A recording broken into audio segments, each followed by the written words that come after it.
everyone, welcome to Keeping Score. This week we're going to be discussing Arsenal, particularly in light of the three matches that we've seen from them so far, and also a little bit about how much they've progressed from the way that they played last season. Our aim is to try and analyse whether Arsenal have any hopes of finishing in the top four this season or not. So let's start talking about this defence. So they lost Koscielny this season. Yeah. Rob Holding is out injured. A lot of Arsenal fans had a lot of high hopes for him. They've replaced him with David Luiz. Based on the evidence of the first three games, how is that defence looking right now? It's looking as bad as it was last year. It's if anything, might even been worse because Koscielny at least offers a slightly more Stable presence. stable presence than David Luiz. But on the other side, David Luiz offers a lot of positives going forward. Yeah, I think he played some really good long balls in the last game, as you can see from the screen. Yeah, exactly. Interesting Interesting passes too. But at the same time, some like hair-raising and frustrating mistakes, like the one that led to Salah's goal. Yeah, exactly. Mistakes that we've seen far too often as Chelsea fans at Chelsea, and he's shown them again and again. What about the fullback positions? I mean, they've picked up Kieran Tierney and obviously Hector Bellerin. Hopefully at some point we're back again this season. So it looks like their fullback positions are going to be a lot more exciting this year. And Maitland-Niles, to be fair to him, hasn't performed badly in the few games that he's played. They've with the way Emery uses his wing backs, is good, very strong going forward. They're good with their crosses, very fast, and they've got four of them on two each on both sides. Kolasinac and Tierney on the left. Tierney does offer slightly more stability at the back than Kolasinac, but Kolasinac on his own is quite good going forward. I assume you're saying this, but on the basis of the evidence that we have of Tierney from a couple of seasons ago playing for Celtic. But the problem that I have with that, other than the fact that the evidence comes from the Scottish League, is the fact that it happened 2 years ago. So he's been out for pretty much all of last season. So it's a bit risky to be able to gauge just how much of an impact he's going to be able to have on that left side of Arsenal. Yeah, because with some that's very true, because a lot of times with long injuries, it's tough to sort of judge how well is this player going to come back. And it's going to be extra hard this season as well, isn't it? Considering the fact that the wider players, your Pepe and your Aubameyang, aren't exactly known for tracking back and providing a lot of support.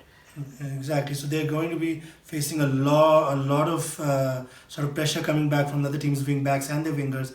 But I think that's why Tierney has come in, because Kolasinac is not very good coming back. So Tierney, from the little that we saw of him at Celtic, is very good there.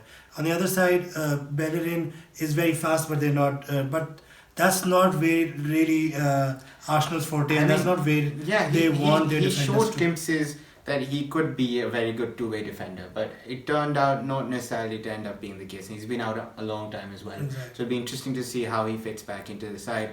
And the other sort of compromise, and I'm going to lead the discussion towards the midfield with this, is that one of the ways that Emery tries to compensate for the attackers playing wider and the fullbacks getting the license to attack is that he uses his midfielders to cover for those positions.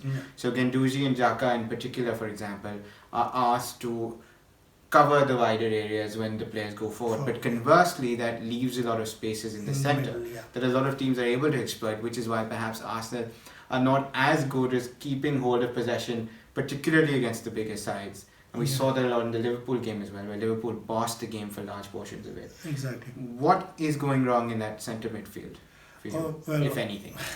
A lot is going wrong, unfortunately, for Arsenal. But the reason why I feel it's going wrong is that they're trying to do a high press. They're trying to press at a position where the person at the top of the diamond that they played at Liverpool is the first person to press, and the others follow suit. Now, what's happening is they don't have the sort of players necessary to lead that sort of a press. And then Ceballos was the one against Liverpool, and it didn't really work out. I'll give them credit, right? So Ceballos and Willock both at different times have tried really hard, and they haven't looked all that bad doing it. But I don't think either of them are natural ball winners of the sort. Exactly. Torreira, I think, is the only one in the bunch that is a natural ball winner. But that's really it is. And it's what Emery needs is not just ball winners. They need someone who is actually more mobile, and that's where Xhaka and Guendouzi lose out, because they're not as mobile. But I will say this, that I'm not a huge fan of Xhaka, but I love Guendouzi's composure on the ball. But conversely, I think he is slightly slow in the way that he distributes it. So if he can add a bit of pace to his like play on the ball, I think he'd be a fantastic midfielder. Yeah, I'm also a big fan of. But not someone you'd have running after balls or winning them. Exactly. Or doing a lot of movement on the pitch. Exactly. So that's where the problem lies with the midfield at Arsenal, is that there are not enough players who can actually move with the ball fast enough, and that's why a lot of time what Emery wants from them is to move the ball to the wings, to the fast wingers in Pepe and Aubameyang, and get the ball out to them instead of using the middle channel, and that's where it becomes predictable and repetitive for Arsenal. And I guess to a certain extent, it's also down to the fact that, especially now that they're not playing Ozil all that much, they are ending up with not a lot of creativity in the middle. And they're having to rely on being able to press quickly to win the ball faster, to be able to get space for themselves, rather than having anyone of amazing quality to create and play amazing passes in behind. So, but at the same time, I feel that they struggle a bit doing it because their press isn't all that good right now. They're not all that great organized in terms of being able to quickly win the ball. When they do win the ball higher up the pitch, they've shown themselves to be very explosive. And you're right, they're able to play their wide players in quicker and they're able to create chances that way. But a lot of the times, because of the fact that their passing is slow, they don't often win the ball fast enough. Games involving Arsenal can be very scrappy and very boring, and eventually they can leave their wider players with a lot more to do than they should ordinarily have, which leads to Arsenal, although everybody will agree on this fact, they're very clinical as a team, and they should be, given the quality of attacking players in the forward areas. But Arsenal, in terms of the amount of chances they created per game, but like in the mid-table zone, like 10th and below, as opposed to a lot of the sides that create chances on a regular basis. They were just beating their expected goal stat by a considerable amount because of the fact that they've got Aubameyang and Lacazette who can score from pretty much anywhere. Exactly. But long term, this isn't sustainable, is it? It isn't, and it's and they definitely do need someone in the middle, which they don't have. And I thought that this summer was the time that they're going to get that person in, and but they haven't, and that's going to continuously hurt them. They do have an amazing top three now, and that's going to be scary for teams that that defend sort of low. But you can't constantly rely on these three. You need someone to create these chances for these three. Absolutely. Or conversely, you get a lot better at the pressing game that you're trying to implement. So we see with this goal that they've scored against Newcastle, the pressing that they did manage to get them on the ball quickly and Aubameyang into space and he damaged. And then at the same time in the Liverpool match, there were a couple of opportunities that we can see behind us Pepe and Aubameyang, where they were able to press, win the ball and then hurt teams going in behind. But they'd have to do it a lot more consistently and a lot more higher quality to be able to create enough chances for Pepe, for example, to be able to match the kind of goal stats that he had at Lille last season. Which brings us to, perhaps in my opinion, the one big strength that Arsenal have got. Exactly. They don't play traditionally with the two forwards that they've got, now you add Pepe to the mix. But it just feels as though a front three with those three and that much quality can get Arsenal perhaps into the mix in the top four conversation when otherwise they probably wouldn't be. I think that's the only reason that Real Positive VC is the only reason we're discussing the fact that they can be top four team is first how clinical the top two are. The top two were last year in Aubameyang and Lacazette getting scores consistently, and also the fact that the way the things are set up for their strengths, and also now Pepe is the added addition to it.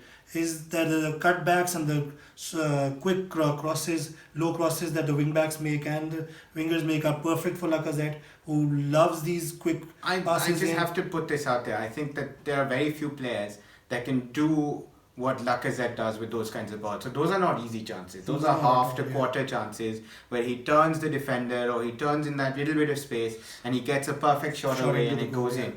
But again, those are low probability shots that Lacazette is converting. So there is a lot of reliance on the strengths of these the three superstars up top. So and then Pepe, we still get to see what he's going to do. offers a lot with the ball, which the other two didn't really have as much. Yeah, he can run with He the can ball, run he with can the ball, take his player on, he can go come past this. inside.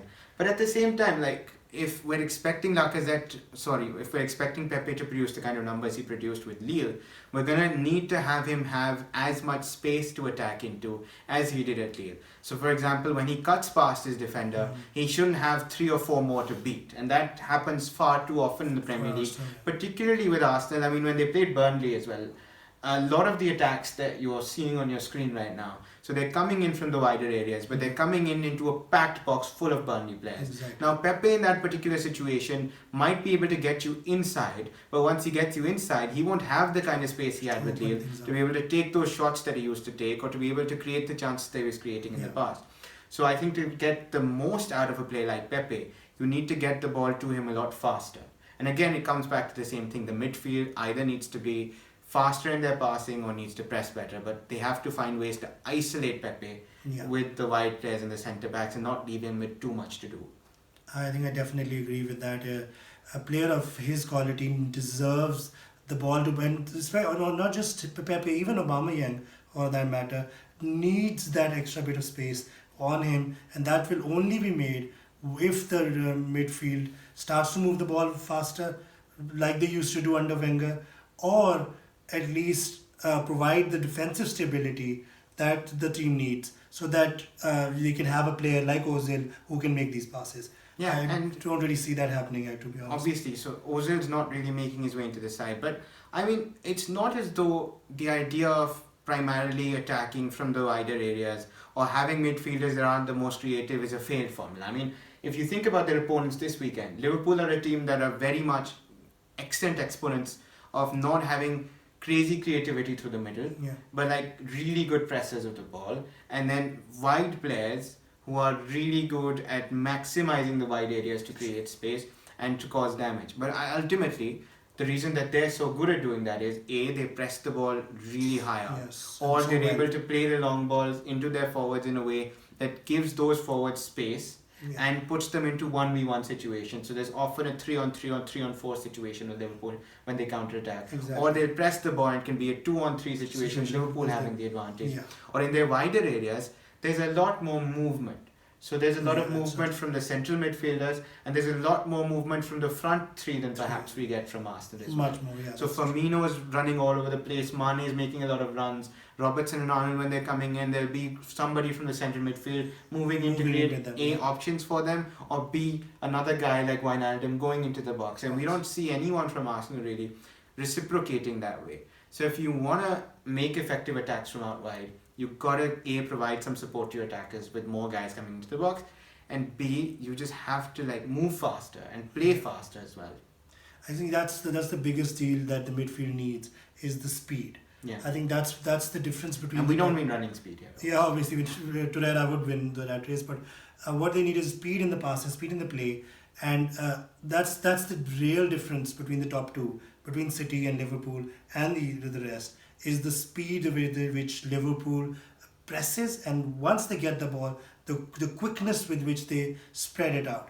Whether they know that Robertson's going to make that run, whether they know Arnold's going to make that run, and also the top three of it, where Salah is going to be, where Mane is going to be, where Firmino is going to come in for the pass. What's going to happen? The whole thing happens so quickly. It's very difficult for defenses to go back or come back. And that's the thing, right? So if you look at the game over the weekend as well, a lot of the Liverpool attacks, they were all over Arsenal. And Arsenal had set up thinking that they could stifle Liverpool's midfield. But Liverpool were able to take advantage of the spaces that they found out wide. But more worryingly for Arsenal, they were camped pretty low in their own box. But they still gave away a lot of chances to Liverpool, right? And that is something that could hurt them in the longer term, I feel, this season. So, having discussed all aspects of their play, and obviously it's too soon in the season to discuss how much Emery has been able to evolve the side over the course of the season, and hopefully with Pepe and Ceballos and a few more games, they might start to look a lot better than they have done in the first 3 games. But do you, on the basis of the players that they've got and the evidence that we've seen, think that they can break into the top 4 this year? I honestly don't think so. I think there's still teams that can do better than them. They need to have someone in the midfield who's a bit more creative, who can do better while on the ball, and they still don't have that. Maybe in January things change, and maybe they've changed some sort of strategy and they've changed the formation. But in the way they've played this the last 3 games, I don't see them in the to be finishing in the top 4. To be honest. Yeah, and if I Sorry, may Arsenal just, fans. Just want to. yeah, if I may just like sort of add a little bit of my own prediction into this, I also feel that Arsenal will need to rely on one of United or Chelsea or Spurs to have a pretty horrible season in order for them to break it into the top 4, because I feel that midfield right now is not good enough to get them there, especially with Ozil not playing, and understandably so not playing, but I don't think the other players in the team are good enough. They don't inspire confidence. Even if Ceballos comes up and has a fantastic season, I think the other players around him aren't right now good enough to get them into the top 4. And that back line causes me a lot of worry, because there's question marks on the fullbacks. Centre backs, they're most likely going to end up playing Socrates and Luis together. They're both slow, and Luis in particular has too many mistakes in him for him to be reliable. And a lot of Arsenal fans talk about Rob Holding coming into the side. They were great in the Europa League when he played, but the opponents were pretty poor. Exactly. And in the Premier League, they averaged more than a goal a game with him in the side. I mean, they kept a couple of clean sheets with him in there, but they also conceded a fair amount of goals. So I'm not sure that he's necessarily the answer that Arsenal fans are looking for. And frankly, even if he gets fit, I'm a bit like, I'm not that certain that Emery will start him over David Luiz or Socrates because of the experience that they have. Yeah, I don't think so either, and I don't think even if he does start, I don't see that he's going to change a lot in that centre back defensive line. So perhaps a season too soon for Arsenal this season, but again guys, I hope you liked the video. So if you did, please like, share and preferably subscribe so that we can get more good content your way, and keep the feedback coming. And yeah, that's a wrap from us, so have a wonderful night. Thank you.